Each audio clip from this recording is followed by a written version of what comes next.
Innistrad. Are the memories fonder than the reality? Find out next on Commander Replay. So today I'm going to share my closing thoughts on the week of Innistrad flashback drafts that just finished up. As I mentioned in the draft video, I was playing a ton of Standard at the time that Innistrad came out, and so I have a lot of memories tied to the set. I was playing Magic 2 or 3 times a week, both Standard and Limited. So met a lot of cool people, and like I said, just a lot of memories from that period of time. And so Innistrad is still one of my favorite draft sets, and I do the flashback drafts every year when they roll around at Halloween. But this year there were some things that I noticed that were going on that changed my perception a little bit, and I wanted to share that with you guys. First, let's talk about the good things. The flavor of Innistrad is an absolute home run, so it's just a really easy thing for things like vampires and werewolves to resonate with people, because horror movies are so ingrained into our culture. Next, the art. In this set, the art is also amazing. Although, I still miss the old school hand-painted art from like 93 through 96. Anyway, as far as modern Magic sets are concerned, Innistrad is definitely one of the better art sets in my opinion. Next up, the mechanics. The mechanics are pretty good in Innistrad. I really like the Morbid mechanic. It fits thematically, and it's not the easiest thing to trigger, but the payoff for triggering it is pretty good. So there's definitely a worthwhile upside if you can trigger the Morbid ability. It makes you do things that you wouldn't necessarily do to try to get that upside on the Morbid mechanic, which I think is kind of cool. Next is Flashback. Flashback is just a great mechanic, very powerful, very flavorful, and just something you kind of want as a Magic player. If the card was good enough to play one time, playing it 2 times is even better. The flip cards are cool and fit the flavor, but generally I find them a little bit underwhelming for how hard it is to actually get them flipped. Something like Screeching Bat isn't too bad, but a lot of the werewolves are just difficult to flip, and for many of the common and uncommon ones, the payoff for flipping them just really isn't there. I feel like on the flip side of the werewolf cards, they needed to boost the power or toughness by a point or 2 to really make them viable cards and really give you a payoff for actually flipping into a werewolf. Innistrad's also the first time that the fight mechanic was named. And the fight mechanic has been a staple of green and just fits in super well. Great mechanic and is well designed, I think. And for some reason, I don't know why, I just love Prey Upon. I love the card, I love the art. Actually, I love both arts, even with the new one with Shadows over Innistrad. So the art, the flavor, and the mechanics are all really good. But beyond that, the format is also really deep. There are a lot of viable archetypes, and even some fringe ones that occasionally are able to do crazy things, which means that there's just a lot of room to explore in the Innistrad archetypes, I feel. And finally, the way the cards in the set interact with each other is just beautiful. The sum is greater than each individual piece. There aren't a lot of cards in Innistrad other than like Liliana and Snapcaster that are in-your-face powerful, but when you put them all together in the environment that they create, it's just a really well-designed, very well-balanced environment, and I think that's one of the reasons that makes it a ton of fun to play. But what about the bad?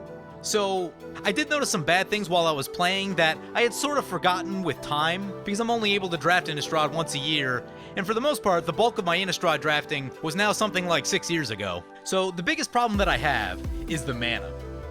I noticed way too many games coming down to Mana Screw, Mana Flood, or Color Screw, and I understand that there's variance, but sometimes it felt like 50% of games were being determined by Mana Screw, Mana Flood, or Color Screw, instead of actual deck building and piloting skill. There's very little mana fixing in Innistrad. A few things like Caravan Vigil, Traveler's Amulet, and the amazingly underwhelming Shimmering Grotto are about it, and this problem is compounded by the fact that Innistrad is a set that really cares about ally color pairs, and the rare dual land cycle are enemy colors for this set, which never made any sense to me, and it's something that I always wondered about why they made that decision. It just seemed really out of place. Because even in Standard at that point in time, mana wasn't great. There were generally about 8 playable dual lands of each color. You had the Shards of Mirrodin fast lands, and you had the M10 lands. I was playing zombies, for example, and I was messing around with a red-black version of zombies where I also wanted to run Chandra's Phoenix, and the mana just wasn't there to be able to support the black requirements of the zombies in my deck and support red-red on Chandra's Phoenix. So eventually I scrapped that and just went back to, at points I was mono black and at other points I was black blue.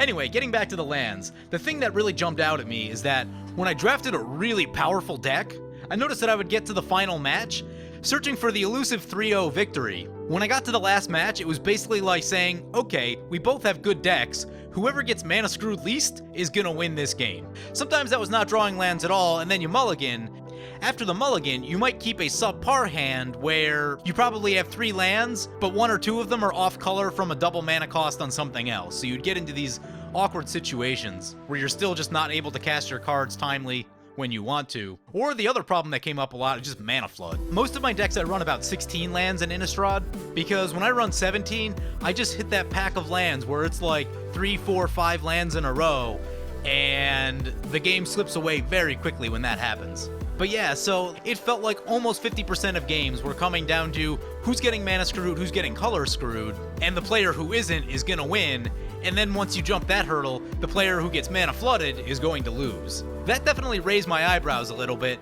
and made me think, maybe Innistrad's not as great as I remember. I think what the set really needed, it needed like a Terramorphic Expanse or some sort of common or uncommon tap land cycle to mitigate some of the color screw problems. I have to imagine that's had some impact on the way that they build draft sets now, because it feels like almost every set has had a common or uncommon tap land cycle. So I think that's something they realized, that when you have almost no mana fixing in your format, it's just really easy to get mana screwed or color screwed. Anyway, the next problem in Innistrad is that there are several non-rare cards that are a little bit too strong in my opinion. Turn 3 or turn 4 travel preparations is really hard to stop. You basically just have to scoop those games up and go to the next game a lot of the time. Grasp of Phantoms is also way too strong. For 4 mana, you create this huge tempo loss, and your opponent also loses a draw step. It's definitely undercosted at 4 mana. That losing the draw step is incredibly painful. If you're in green, I would say pick up a Ranger's Guile to counteract the inevitable Grasp of Phantoms that you're gonna run into, because losing that draw really hurts. So pick up Ranger's Guile, because Grasp of Phantoms will make you lose games. Next, the rare utility lands are really hard to deal with. The weakest one is the black-red land, but the other 4 lands can do some real work in the correct deck. Gavany Township is probably the easiest to use, and then I would say Moorland Haunt and Kessig Wolfrun are right behind it. Nephalia Drownyard really takes the right kind of deck to be able to use, but in that deck it's also very powerful. I didn't see much of the black-red one at all. There are limited ways to interact with these lands in the set, Ghost Quarter being the best, so if you're at a pick where there's nothing good in the pack, picking up a Ghost Quarter for your sideboard can be really important, but that does come at the cost that sometimes you're going to get color screwed because you're already in a really mana color tight set. But yeah, the utility lands can warp games very quickly.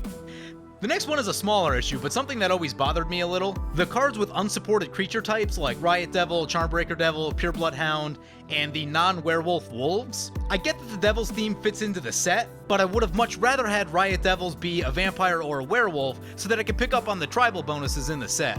Cards like Vampiric Fury and Full Moon's Rise are really difficult to use. I didn't do a lot of Dark Ascension Innistrad drafts, so I don't remember that format super well.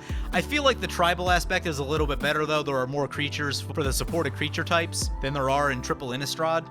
But yeah, that was something that always just bothered me a lot, because Riot Devils is a reasonable late pick card that does stonewall a lot of 2/2s, and it has no interaction with any of the tribal mechanics in the set, so it's just super frustrating. Another issue is the creatures that Black has at common and uncommon are super underwhelming. Stromkirk Patrol is just absolutely unplayable at 5 mana. Because of its 3 toughness, it dies to just about everything, especially that late in the game. If it had at least 4 toughness or some better abilities, it would be possibly reasonable, but in its current state is almost unplayable. The only really good black creature that I can think of at common and uncommon is Screeching Bat.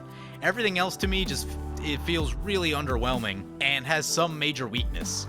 So what do I think of Innistrad when I sum all of these points up? I still think it's a fantastic format, but that's not to say that it doesn't have problems. It certainly does. However, I think that the flavor combined with the art and the overall card interaction is able to overcome some of the problems that I talked about. So maybe the issue has more to do with tempering my expectations and understanding that no set is perfect, but it doesn't need to be great. Having great flavor and great card interaction, I think is really able to overcome a lot of these problems.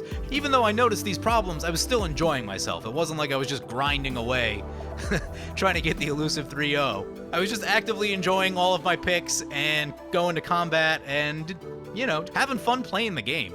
So maybe Innistrad's not as perfect as I remember, but still just a ton of fun to draft, and a set that is very near and dear to my heart. So when they do flashbacks in the future, I will continue to do Innistrad flashback drafts, and continue to enjoy them. So on the way out the door, I'll leave you with some cool and interesting things that I saw from the many drafts that I did. First, I drafted a sweet red-black aggro deck that had like 5 rares. I had Blasphemous Act, Balefire Dragon, Reaper from the Abyss, Croon Outlaw, and something else I can't remember. I thought it was going to be the 3-0 deck. Ended up running into a Burning Vengeance deck first round, lost to it. Ended up running into a Mill deck second round, lost to that one. It was one of the only times I went 0-3 over the course of the week.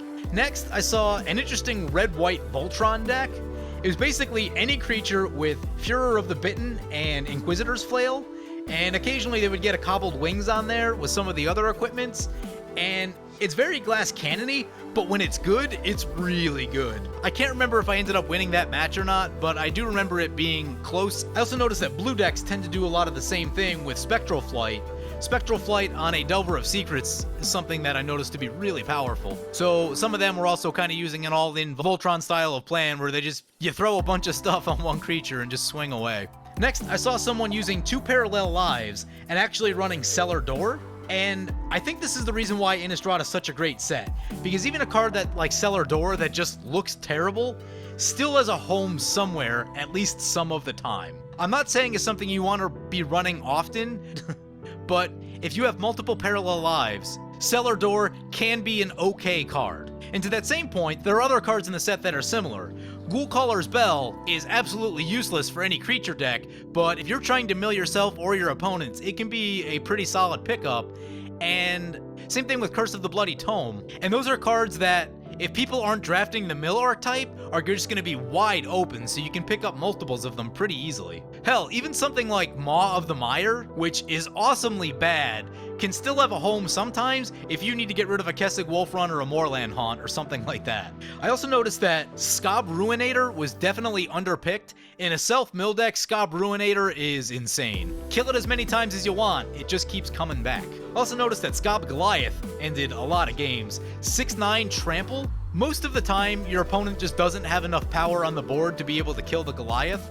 And with Trample, they're gonna get some amount of damage in. It does have the additional cost to cast, but once it resolves, it is a nightmare to get rid of.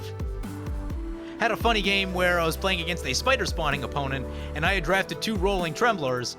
Turns out Rolling Trembler takes down spider spawning pretty well. Also notice that Cobbled Wings deserves more attention than it gets. It, against a deck that doesn't have flyers, it just ends games very quickly. Anyway, that's all for today.